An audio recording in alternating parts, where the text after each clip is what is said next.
বন্ধুরা আপনাকে স্বাগতম একটা নতুন ভিডিওতে। আজকে আমরা উল্টো রথে বেরিয়ে গেছি, তো আপনাদের ভিডিওতে দেখা হচ্ছে, চলুন একসাথে। তো দেখতে পাচ্ছি বন্ধুরা, আমরা এখন বাড়ি থেকে বেরিয়ে গেছি, আমরা বাড়ির গলিতে আছি এখন, আমাদের রথ চলেছে।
বন্ধুরা দেখতে পাচ্ছ আমাদের রথ বাড়ি চলে এলো।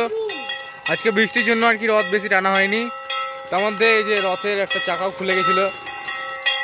আমাদের রথযাত্রা এতটুকুই থাকলো, বৃষ্টির জন্য আর কি বেশি ঘোরা হয়নি। তো আবার দেখা হচ্ছে নেক্সট ভিডিওতে, ততক্ষণের জন্য টাটা।